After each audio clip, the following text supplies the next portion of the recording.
Welcome to LOA Today. Walt and life coach Cindy Chavez here. Today is Wednesday, October the 10th, 2018, 8 a.m. Eastern Time, your first daily dose of happy for the day. And we have a experience with one of Cindy's favorite phrases, good luck, bad luck, who knows? Because for whatever reason, the Spreaker Studio desktop app that we use to broadcast live as well as record the podcast has decided this morning that it's not going to broadcast live. So the little workaround that Bitdefender gave me isn't working. Well, that's all right. I'll contact them. We'll figure out what's going on there. So today we're doing it offline, but the good news is that 99% of our listeners listen to the recording anyway. So it's not like we've lost anything really there, other than we're just not doing the live broadcast. But still, good luck, bad luck. I don't know.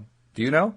Well, I'm going to tell the story that Bitdefender has made the final fix and it doesn't work with the workaround. So by the afternoon, everything will be fixed. Well, that's an interesting story. I'd never heard of it that way. The fix doesn't work with the workaround. So whoa, that just like bends my mind in about 5 different directions at once. That's what, if you ever want to mess with the head of a computer programmer, say something like that. Right. Because they'll say, what? I have a lot of IT people in my life, so I've mastered this. I guess so, apparently. Apparently. Oh, that's funny. That is great. So, I mean, are you actually admitting here on the program that you mess with the heads of IT people? No. Did I say that? No. Yeah, no. I was just drawing a conclusion. Yeah, no. I would never mess with anyone's head. If I do, I'll tell them afterwards. Oh, okay. No, I don't. I'm just having fun. Having fun is a very good thing. It's something that I'm appreciating more and more every single day. In fact, I've gotten to the point now, I had like an insight last night. The insight is we often, and this kind of came out of the program I did with Wendy Dillard yesterday afternoon, we often as people will ask each other, well, how are you? How are you doing? What are you feeling? Or how are you feeling, right? And the inevitable answer is the default answer, oh, I'm fine, or oh, okay, no thought given to it at all, no checking in with the feelings to see how you're actually feeling, right? Just, oh yeah, I'm okay. And you could be in the middle of a major crisis, and oh no, I'm fine. Right. So it occurs to me, maybe the question we should be asking instead of how are you feeling is what are you feeling right now? Because that's a much more precise question. Well, it's not the normal question. It's not. It's not the common or usual question. So I definitely think it makes someone stop and think instead of autopilot. We were talking yesterday about how sometimes our mind is just on autopilot. And you ask someone, oh, how are you? Oh, I'm good, and they're just throwing out an answer. I'm fine. And they're not really checking in. Exactly. So when you said that, how are you feeling right now? My brain did a double take, oh, wait, that's a different question. It is, yeah. About that. Yeah. In fact, I also changed, I changed the beginning. I changed how to what, because how you feel, any of these generic questions, they all begin with how. And how means like, well, how do you do this? How do you feel? What's the process for feeling? That's really not what we're asking. We're asking, what are you feeling? What's the exact feeling, So. Well, I like any question that is a little bit different from, the expected, because it causes us to tap into that right brain creativity to answer the question. And that's the area where we start finding solutions. So it's much better to me. I like that. So now you just made the IT people even more frustrated because they're the left brain people and they're convinced that they're getting all their answers on the left hand side. So you just said, no, it came from the right hand side. Oh, no, wait a minute. Oh, jeez. No, I'm just teasing you. I think it takes both sides, takes the whole brain, right? It does. And, well, when it comes to figuring out what you're feeling, it also takes the heart, right? I mean, you got to kind of reach inside to find out what you're really feeling. Neither hemisphere of the brain is going to be able to tell you that. I mean, the creative side of the brain could kind of make one up, but it's not going to necessarily know what you're feeling without actually talking to the heart and say, hey, heart, what are we feeling right now? Yeah, good point. So it gets all of us involved. Mm-hmm. Exactly right. Yeah. I like it. Might become my new question. Oh, okay. Shock a lot of people, right? You walk up to someone, then you meet them, or someone comes home and you say, hey. So what are you feeling right now? It'll certainly make for some interesting conversations. I'm going to do it today. You're going to try it out? Okay. Yeah. Oh, yeah. Well, you'll let us know how it worked out when we do the afternoon podcast. It'll be fun to find out what you tried. I'm definitely going to try that out. No one will be shocked having it come from me. Probably. Well, probably not. No. Asking all kinds of questions. So funny. Which means you have like a built-in softener, right? To do it. Because usually that's one of the reasons we ask the generic questions, because they're softeners in and of themselves. And because you have people who know you, they know that you're into alternative things all the time. So that alone becomes your softener. You don't even have to come up with one, which is pretty nice. I remember one time when my kids were in high school, we sort of had the house where everybody hung out, and all of their friends, loved me a lot. And I remember though one time one of the friends said, every time I'm around your mom, I'm afraid she's going to ask me some question I won't be able to answer. Oh, that's funny. Oh, my reputation precedes me. Absolutely, yeah. Yeah. That's great, though. That's great. So we're going to continue with Neville Goddard and Awakened Imagination. We're moving right along. We've done the first 6 chapters. There are 2 left. We're going to do chapter 7 today, which has an interesting title. It kind of made me stop short. Creation is finished. And like I told you before the podcast, when I read that, I said, oh, you mean like we're done? Like Earth is over? We're done here. We hope you enjoyed the show today. That's right. We're all done. Yeah. Speaking of being all done, though, promo time. Promo time, yes. Before I know you've been trying to get them in a little earlier, so. Thank you for doing that. And you're right, because, I mean, we have to if the show is finished, we got to get it done now, right? We got to get the promo in, otherwise it's going to be too late.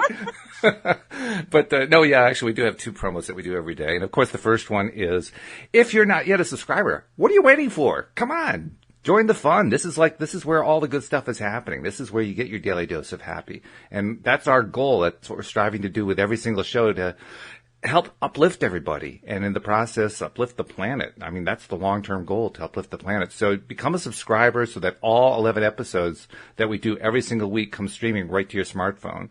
Most of you probably know how to do it, but for those of you who might be a little challenged on how to do it, we have instructions for you on the homepage of our website at loatoday.net.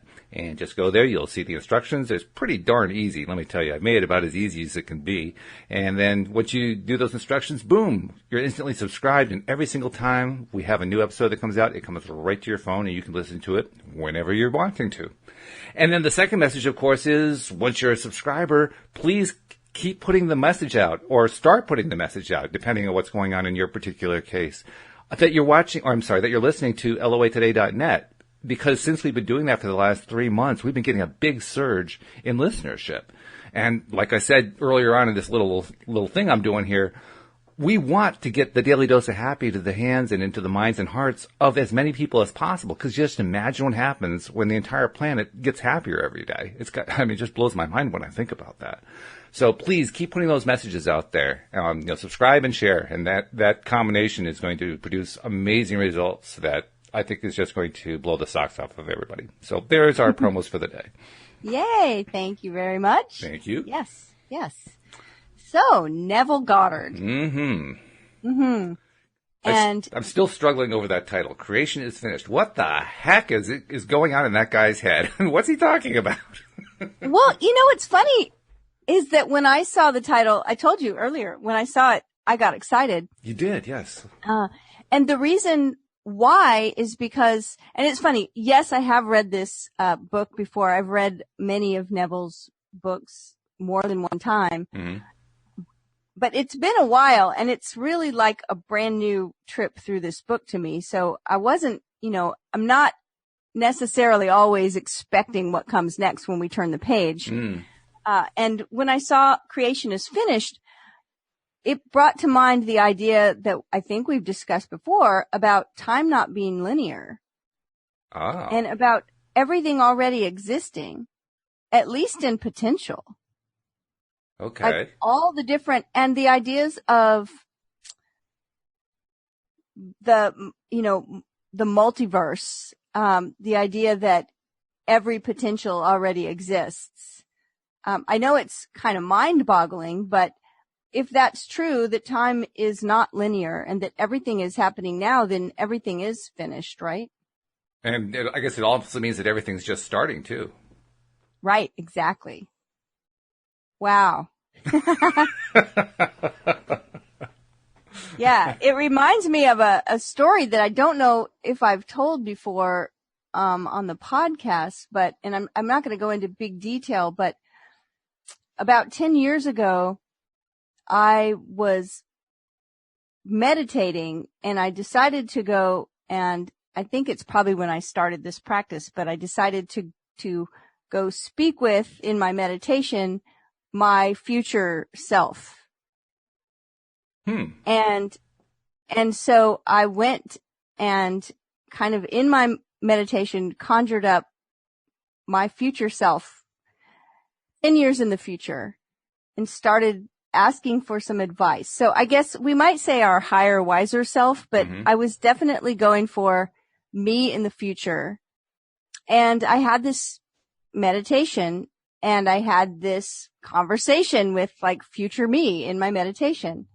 And I did a process where I walked down a long hallway, knowing that at the end of this hallway and down some stairs, there would be a door. And when I walked in, there would my future self be.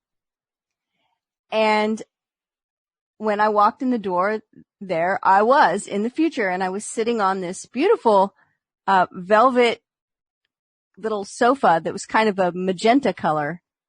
And I sat down and I had a conversation. And it was a very powerful experience. Okay, so flash forward to this past year.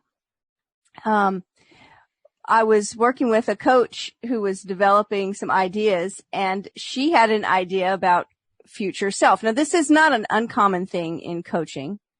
There are lots of exercises where we imagine our future self. Okay. And we've been talking about this all week, right? About stepping into a new identity. Imagine that we are the person that already has that thing. But she asked me to kind of interview myself. She wasn't asking me to do it in a meditative form so much as take a notebook and just do some writing and interview your future self. And I said, okay. And she said, and it works best. She said, I think it works best if you get out of your house, like do this somewhere else. So you're not in your normal environment, but like go somewhere nice and have an interview. So I said, oh, I know where I'm going to go. There's this beautiful hotel in town. It's a, gorgeous place. I've stayed there before, and they have little rooms in the front that are like sitting rooms. And I'm just going to go up there, grab a notebook, go in there and, and sit down in one of those little rooms. They're quiet and they're beautiful, and I'll go there. Okay.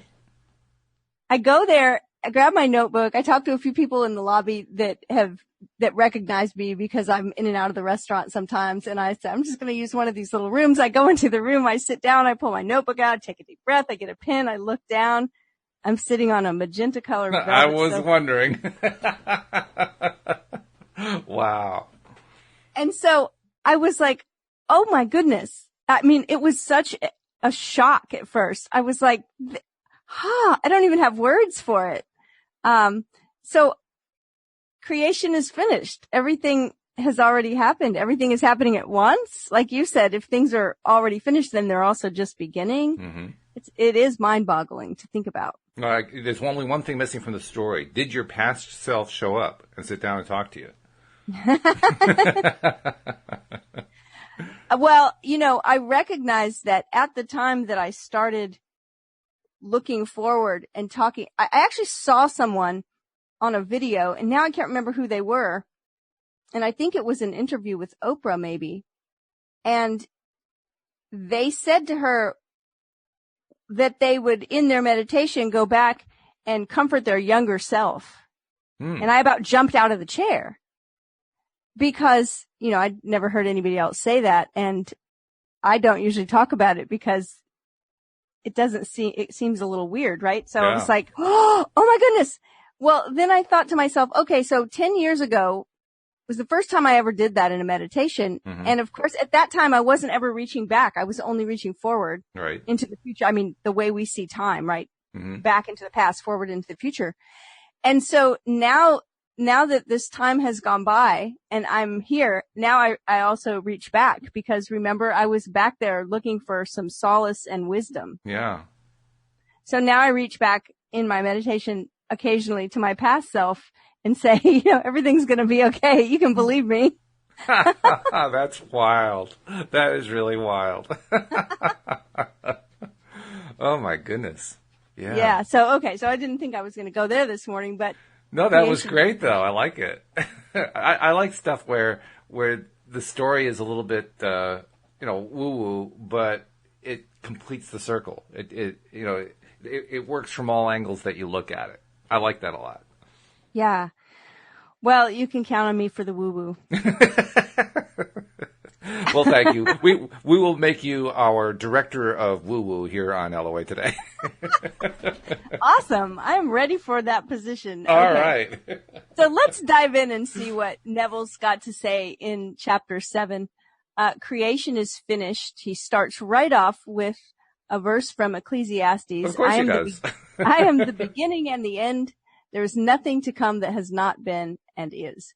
And then he starts talking about Blake. Blake saw all possible human situations as already made states. He saw every aspect, every plot and drama as already worked out as mere possibilities, as long as we are not in them, but as overpowering realities when we are in them. I think that's really interesting, right? It's like, I think I used the word potential earlier, but right. As long as we're not in them, they're possibilities. It's like we're getting into the Schrodinger's cat thing. Mm-hmm. And then when we are in them, we perceive them as overpowering realities. He described these states as sculptures of losses halls. Remember that he gets very poetic. Do you know what that reference is? Because I've never heard of losses halls. It actually was just a writing that Blake did, and he used, I don't believe it's referring to something actual. Okay. I think it is a metaphor that he dreamed up. Okay. The sculptures of losses halls. I actually looked it up because, for those of you that aren't looking at the text, the word losses is LOS apostrophe S. Yeah. Mm. So if it would have been, LOSSES or, like our losses in life, things we lose, I would have just maybe thought, okay, it's a poem. But I thought, is this a real thing or a real place? But I couldn't find it. I only found it in reference to his writing and a metaphor that he used to describe things that were not in our reality. Things that were potential, things that were possibility. Okay. So Neville goes on to write, distinguish therefore states from individuals in those states. States change, but individual identities never change nor cease. The imagination is not a state, said Blake.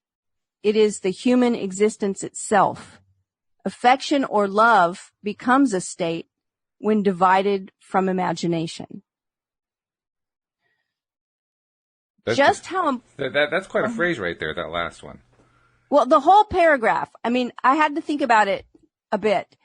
Distinguish states from individuals in those states. Mm-hmm. Okay. States change, but individual identities never change nor cease. Okay. Now, I had to dig into that a little bit because I believe that we can transform. I believe that our identity is always connected to whatever we're experiencing. So if we're experiencing a state that we don't want, then if our identity doesn't change, then we're in trouble. Oh, okay. Right? I see. But yeah. I don't think that's what he means. When he says individual identities, he's just talking about us as an individual. Yeah, that's what I think too. Yeah. And so we're going to exist we're not going to stop existing, but it's the state that we're in can change. And I think that's what I usually call an identity. So there's a little, I had to hash that out a little bit. Mm-hmm. He says the imagination is not a state. It's human existence itself. Now that's Blake talking. Mm-hmm. Remember, Neville says our imagination is God, Mm-hmm. the creative source within us. Affection or love becomes a state when divided from imagination. Yeah, now that's the one that kind of stopped me. Like, what? What did he just say? Yeah. What do you hear when you read that? Affection or love becomes a state when divided from imagination. You were saying something earlier when we were first speaking about feelings, and we were talking about left brain and right brain, which to me, gets a little bit into the imagination, especially the right brain part. Mm-hmm. And then you said, but it can't just be right brain. We have to deal with our heart. Mm-hmm. And that's what I see right here, that affection or love becomes a state when divided from imagination. So how does the word state fit into here? Love or affection becomes a state. So it becomes no longer part of the human experience. It's like one of those potentials. Is that what that means? Well, I believe that the state we're in produces the state that we are in produces our experience. So the idea that it becomes a state when it's divided from imagination is interesting. Yeah. I don't know. Let's see how much we can get out of the chapter, because I'm still a little bit unclear about that. Well, we'll leave that one highlighted to come back to, see if it becomes clearer. Just how important this is to remember is almost impossible to say, but the moment the individual realizes this for the first time is the most momentous in his life, and to be encouraged to feel this is the highest form of encouragement it's possible to give.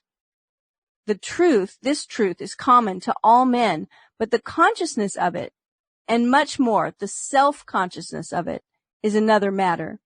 The day I realized this great truth, that everything in my world is a manifestation of the mental activity which goes on within me, and that the conditions and circumstances of my life only reflect the state of consciousness with which I am fused, is the most momentous in my life. But the experience that brought me to this certainty is so remote from ordinary existence, I've long hesitated to tell it. For my reason refused to admit the conclusions to which the experience impelled me. Nevertheless, this experience revealed to me that I am supreme within the circle of my own state of consciousness, and that it is the state with which I am identified that determines what I experience. Okay, so this is what we're trying to get to. We were talking earlier about states and identities, and I made the comment that he says identities don't cease to exist. And I said, I think that's just the individual because of this statement right here. I am supreme within the circle of my own state of consciousness, and that it is the state with which I am identified that determines what I experience. And what I want to throw in there to know what state are we identified with? Well, pay attention to your I am statements. Right? Mm-hmm. Okay. I am sad. I am rich. I am sick. I am well. I am healthy. I am thriving. I'm happy. I'm frustrated. I mean, I think those are the states that we're identifying with at that moment. Well, then let me go back to the statement we highlighted. Right. Let's reread that one. So, affection or love becomes a state when divided from imagination. I wonder if the phrase becomes clearer if we replace the word divided with something like grows from. Oh, that's interesting. Like cell division. Yeah. Yeah. It's almost like a multiplication. Right. Yeah. Well, the way I was looking at that is that it becomes something that's not just in our imagination. And I thought about that because of you making the connection between right brain, left brain, but wait, what about my heart? What about the heart? Mm-hmm.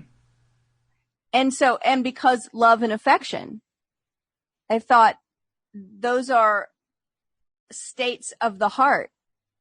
They're not just in the imagination. And that makes sense. The word that tripped me up was divided. Me too. Because divided, in my mind, implies some kind of separation. Separation. But I don't think he means separation at all.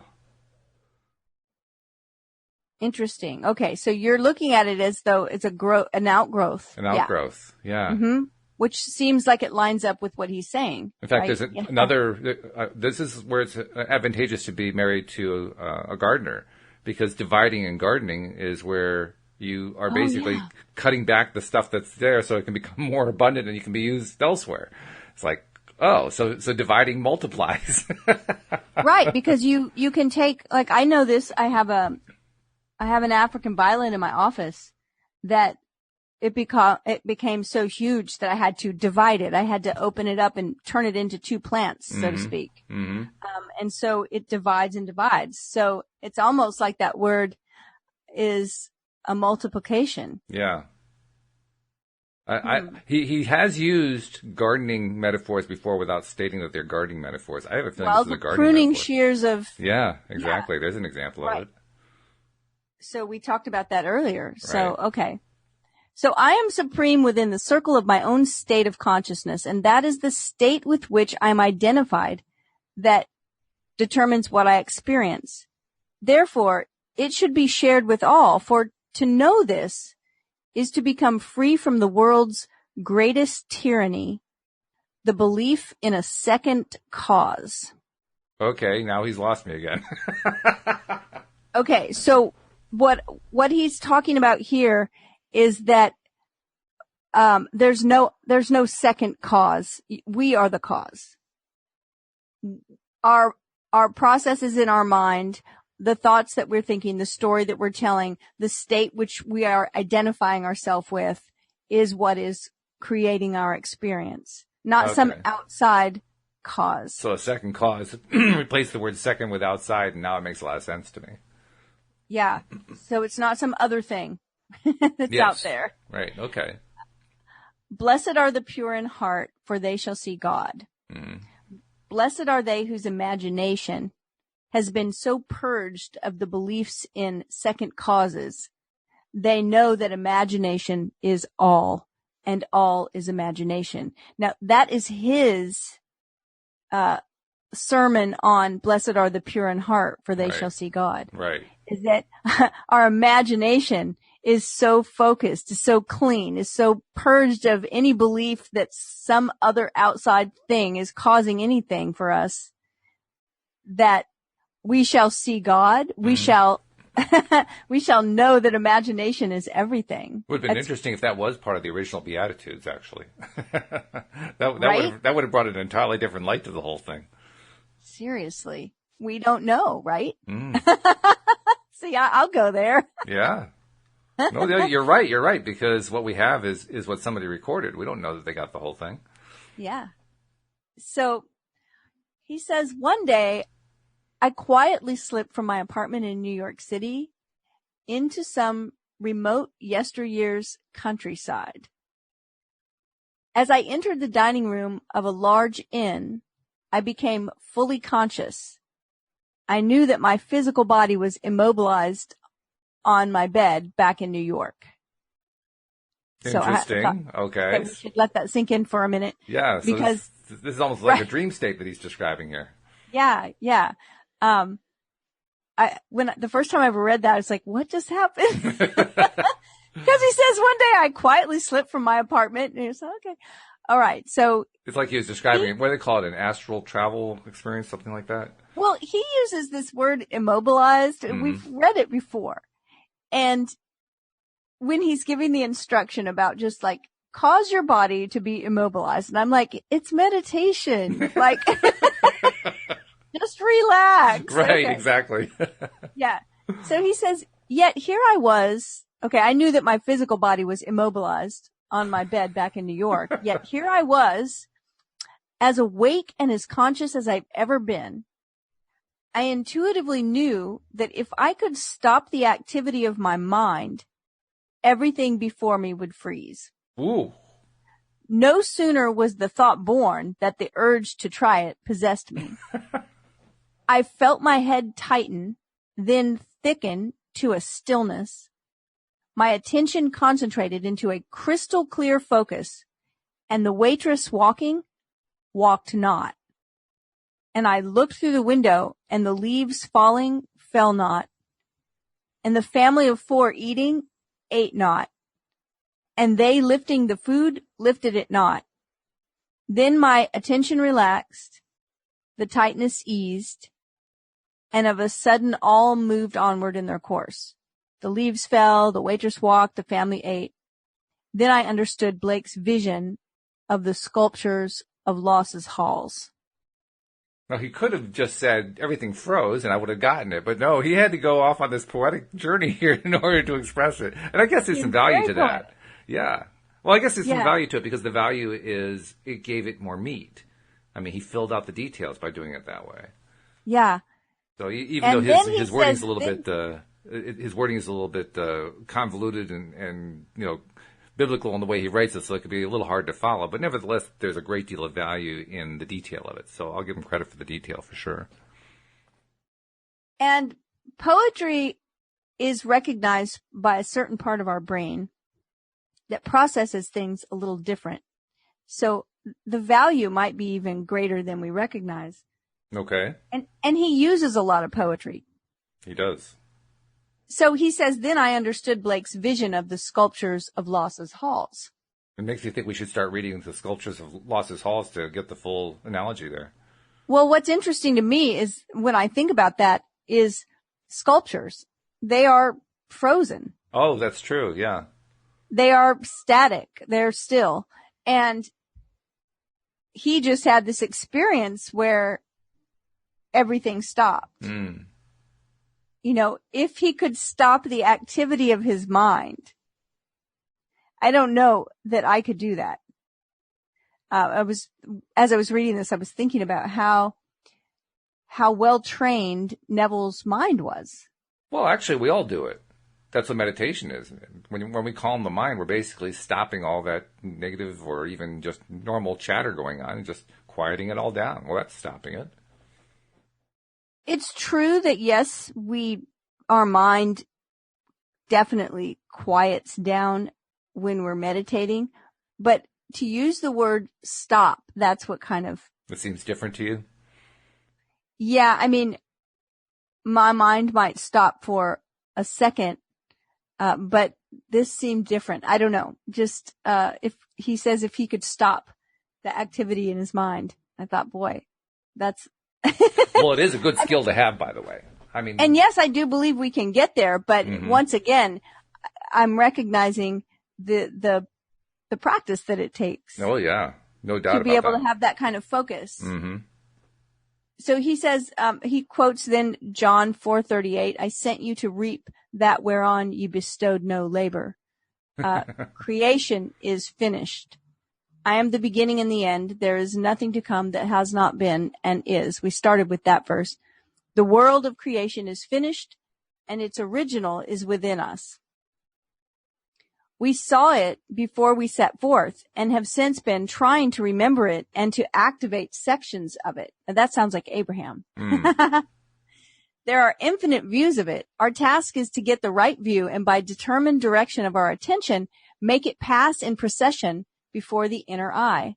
If we assemble the right sequence and experience it in imagination until it has the tone of reality, then we consciously create circumstances. So I'm going to interrupt you for a second because you cued a thought in my mind. You said, this sounds like Abraham. And it does. The way that was worded did sound like Abraham. Mm-hmm. And that made me think of an Abraham concept that to this day I still kind of boggle at a little bit. The concept of expansion. And the first time I heard it, I asked myself a question that I keep asking to this day. What is expanding?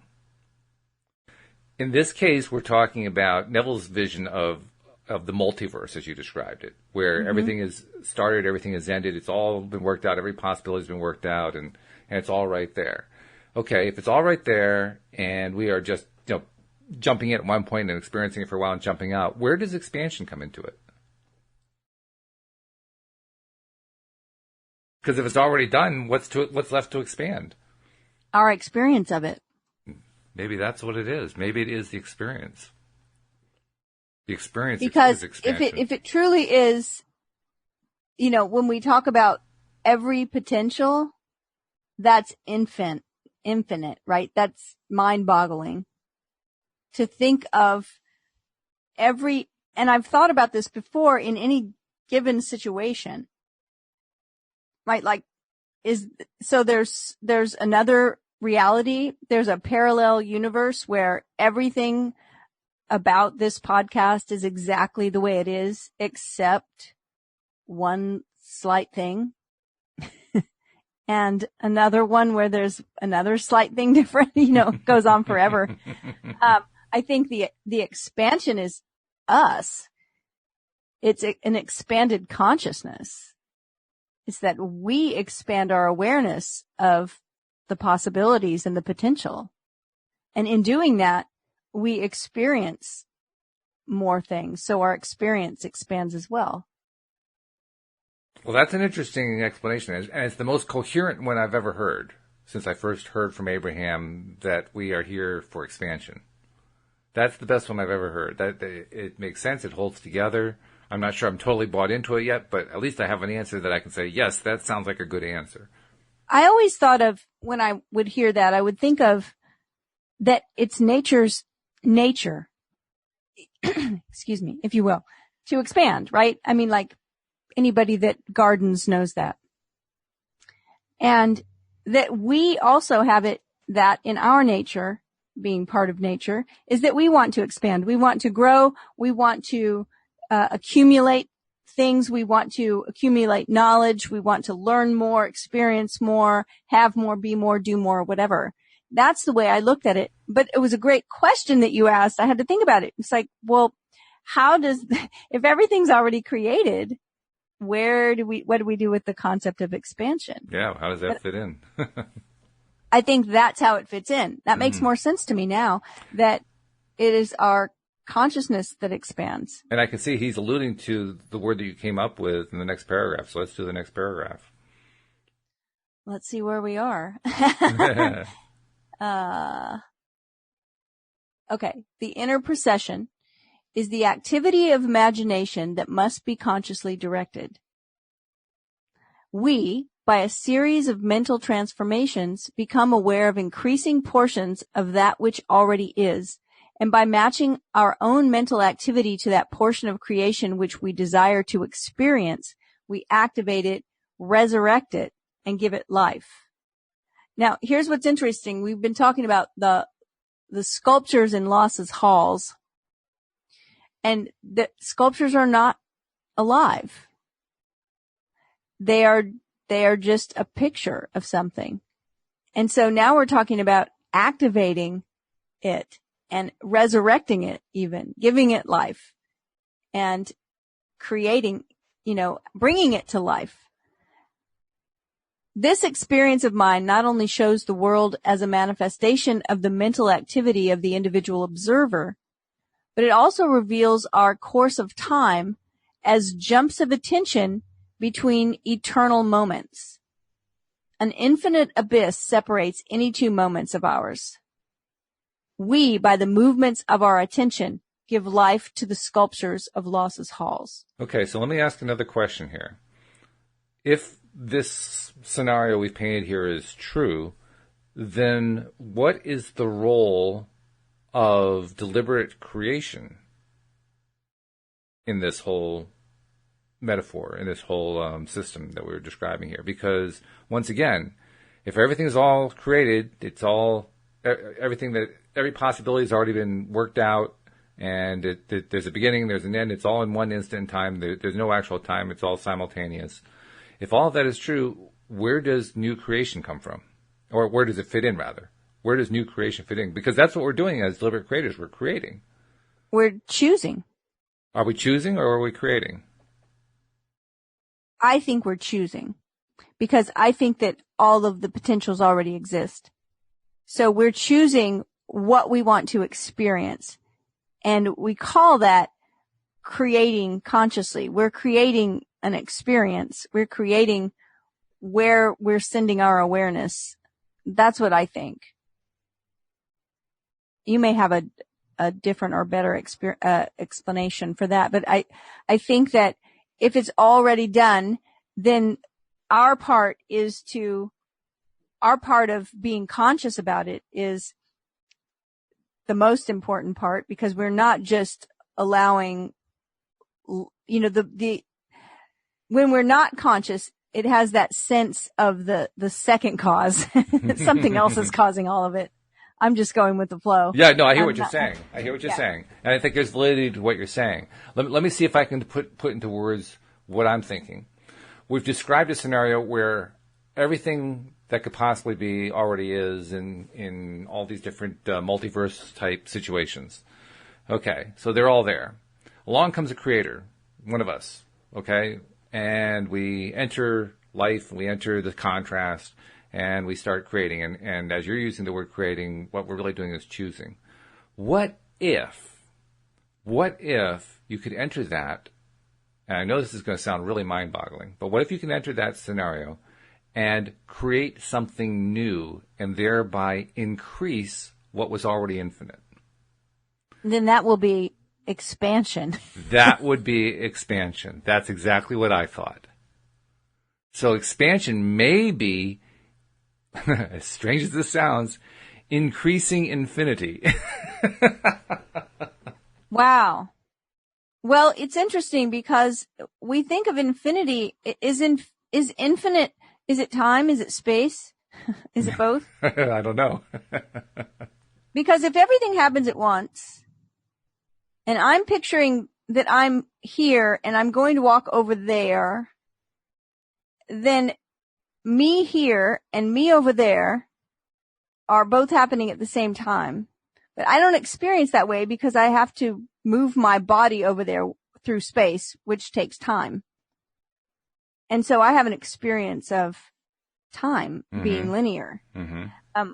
So when we talk about something being infinite, we get into a whole different conversation because, well, are the ideas infinite? Are the multiverses,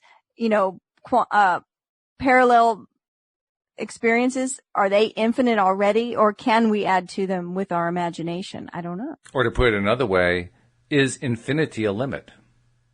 Or is infinity truly unlimited? Because I think that's what we're really looking at here. We're looking at the question of if you have infinity, if you have an infinite number of possibilities, have you placed a limit by saying, well, there's only an infinite number of possibilities? But when you we had this discussion here at home the other night. The discussion was, is the universe infinite, or does it have an end? Mm-hmm. I mean, these are mysteries to me. I think it actually makes sense to say that if something is truly infinite, then there is no. It is almost incomplete to say that everything has already been worked out, because it precludes the idea of infinity to say that. Exactly. That's wild. Isn't it? Yeah. And it's also, for me, very encouraging. Because now I have a better sense of why we're here. And a sense I like a lot. We're truly here to contribute to the expansion by continuing the creation, which continues the infinity. Wow. That's pretty amazing thought. Isn't it? Yeah. Yeah. All right. So let's see what Neville says. He's going to probably validate this whole thought experiment. Probably. But this is a definite seminal moment for me in this lifetime, especially in the last 10 years since I heard about Abraham's recommendation of the idea that we are here for expansion. I feel like I'm now finally getting the idea of what expansion is. Yeah, it's a lot more than I thought. Yeah. Yeah. It's huge. It's huge. We, by the movements of our attention give life to the sculptures of Losses halls. Now, that's exactly where we started, is that where we direct our attention is our choice, so to speak. And maybe we're choosing something new as well, right? Think of the world as containing an infinite number of states of consciousness from which it could be viewed. Think of these states as rooms or mansions in the house of God. And like the rooms of any house, they are fixed relative to one another. But think of yourself, the real self, the imaginative you, as the living, moving occupant of God's house. Each room contains some of Losses' sculptures with infinite plots and dramas and situations already worked out, but not activated. They're activated as soon as human imagination enters and fuses with them. Each represents certain mental and emotional activities. To enter a state, a man must consent to the ideas and feelings which it represents. These states represent an infinite number of possible mental transformations which man can experience. To move into another state or mansion necessitates a change of beliefs. Boy, there's a key phrase right there. Right there. To move into another state or mansion necessitates a change of beliefs. That, to me, is a huge statement. Change of beliefs. Because, well, the next sentence says, all that you could ever desire is already present and only awaits to be matched by your beliefs. And it says to me, beliefs, perhaps at least as we understand the word beliefs, are in and of themselves limitations. And so every time that we reach the limit of our beliefs, the only way to grow beyond that is to change them. Well, it reminds me of that. There's a Buddhist saying that the mind that sees a limitation is the limitation. True. But here, when you say, about limiting beliefs, I was sitting here thinking that every belief is a limiting belief in some way. Exactly. Precisely. Because we hear that phrase a lot, especially in coaching. It's like a limiting belief, right? And as coaches, when we listen to someone, we often hear the limiting beliefs in their speech. Exactly. Right? Yeah. And so, but then I started thinking, but what about beliefs that don't get categorized as limiting? Things that we don't say, that's a limiting belief, but beliefs that seem so expansive and hopeful and full of expectation, in some way, they may also be limiting beliefs just because maybe we need that limitation to be able to focus in one direction.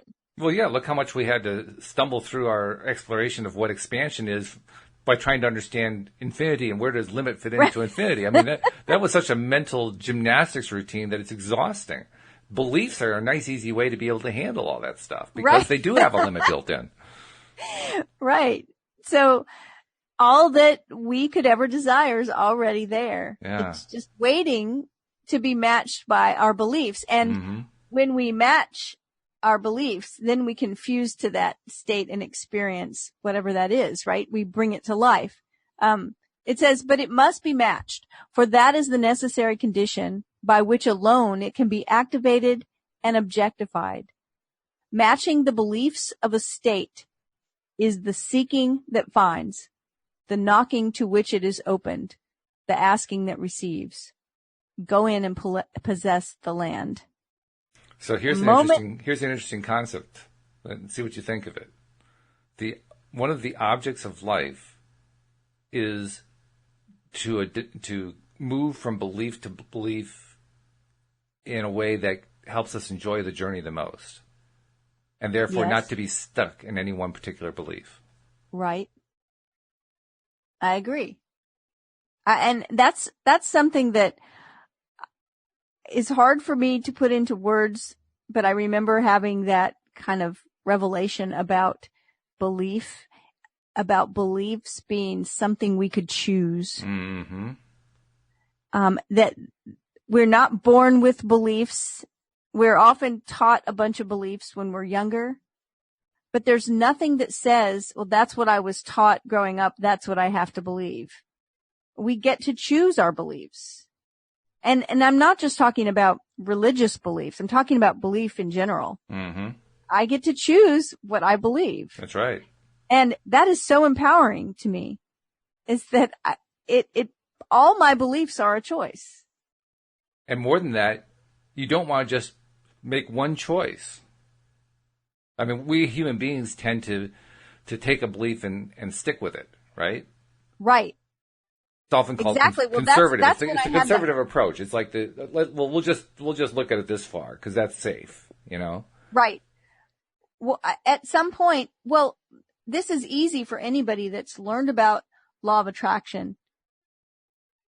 At some point, we learned about the law of attraction and that we could use this law to our advantage and consciously create things. And most of us had to believe that it wasn't already something we believed. Mm-hmm. We learned of it. We decided whether we believed it or not. But here's the thing. We get to choose. I believe that. I'm choosing to believe it. Mm-hmm. I'm choosing to believe it from the very beginning, even when I haven't experienced it yet. Yeah. Right? So we make that choice and then we begin to experience life differently because of that belief. Neville says, the moment man matches the beliefs of any state, he fuses with it. And this union results in the activation and projection of its plots, plans, dramas, and situations. It becomes the individual's home from which he views the world. It is his workshop. And if he's observant, he will see outer reality shaping itself upon the model of his imagination. It is for this purpose of training us in image making that we were made subject to the limitations of the senses and clothed in bodies of flesh. It is the awakening of the imagination, the returning of his son that our Father waits for. Remember that Neville often uses this parallel, saying that Christ in us is our imagination. Right. The creature was made subject to vanity, not willingly, but by reason of him who subjected it. But the victory of the Son, the return of the prodigal, assures us that the creature shall be delivered from the bondage of corruption into the glorious liberty of the children of God. So he is saying that this is sort of the fulfillment of these verses, is our imagination. Much different than the way these verses will be looked at through traditional Christian approach. Yeah. Right. Yeah. Right. It's definitely heresy here. I believe it would be looked at that way. I tend to like it better. We were subjected to this biological experience because no one can know of imagination who's not been subjected to the vanities and limitations of the flesh, who's not taken his share of sonship and gone prodigal, who has not experimented and tasted this cup of experience.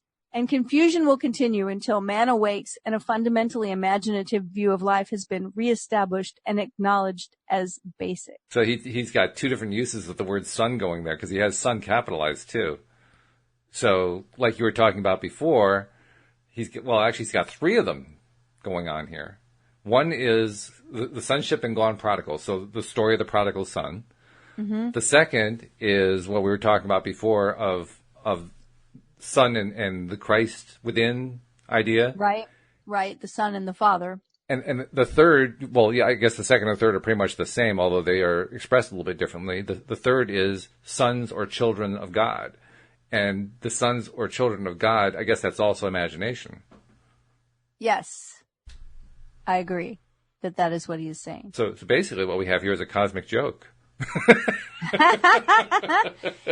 He gets here. He says, I should preach the unsearchable riches of Christ and make all men see what is the fellowship of the mystery, which from the beginning of the world has been hid in God, who created all things by Jesus Christ. Mm-hmm. Bear in mind that Christ in you is your imagination. So he says this over and over. He does, yeah. As the appearance of our world is determined by the particular state with which we are fused, so may we determine our fate as individuals by fusing our imaginations with ideals we seek to realize. That's conscious creation. Mm-hmm. On the distinction between our states of consciousness depends the distinction between the circumstances and conditions of our lives. Man, who is free in his choice of state, often cries out to be saved from the state of his choice. Okay, more mental backflips going on here. Well, I always think that's, people saying be careful what you wish for. Okay, I see what you're saying. In other words, part of this is that we're not recognizing that it's our choices that have created the state we're in. True, that's very true. And we're crying out to be saved from these states. And it was our free choice. We chose it. Mm-hmm.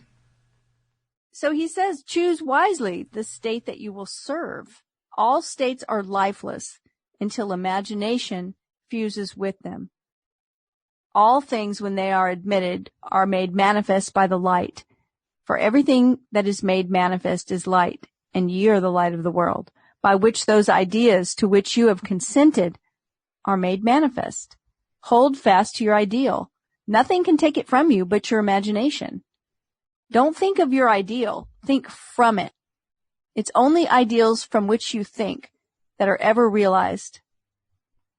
And then he says, man lives not by bread alone, but by every word that proceeds out of the mouth of God. And the mouth of God is the mind of man. Become a drinker and an eater of the ideals you wish to realize. Have a set, definite aim, or your mind will wander. And wandering, it eats every negative suggestion. If you live right mentally, everything else will be right. By a change of mental diet, you can alter the course of observed events. But unless there's a change of mental diet, your personal history remains the same. You illuminate or darken your life by the ideas to which you consent. Nothing is more important to you than the ideas on which you feed, and you feed on the ideas from which you think. If you find the world unchanged, it is a sure sign that you are wanting in fidelity to the new mental diet, which you neglect in order to condemn your environment. You are in need of a new and sustained attitude. You can be anything you please if you will make the conception habitual, for any idea which excludes all others from the field of attention discharges in action. The ideas and moods to which you constantly return define the state with which you are fused. Therefore, train yourself to occupy more frequently the feeling of your wish fulfilled. This is creative magic. It's the way to work toward fusion with the desired state. And I think we're getting close to being out of time, so I don't want to keep going, but this is really good stuff. It is. Well, yeah, and he is, you're right, he keeps repeating the same concept in slightly different ways over and over again, and very poetically, I have to say. It also leaves a concept in mind. I'll probably actually talk with you after the podcast, but very briefly, it's this, that all of this stuff is very appealing to the mind that is great at seeing pictures in the mind. Because I'm understanding now that for somebody who is a regular picture seer, and I'm not one of those, what he's doing is he's providing a way of kind of traversing the landscape of that mental imaging facility. So I'll just leave the thought there. Yes, and the feelings. And the feelings associated with it, right? So, okay, well then I look forward, we're going to finish up the book this afternoon, right? Because that's chapter 8, it's the last book. Looks like we are. All right, so I look forward to doing that. And you're going to be there too, I hope, right? Because I need your help to do this. Oh, good. Because I depend on you to help figure this out. And we hope that you'll join us next time here as well, here on LOA Today. Goodbye. Bye, everyone.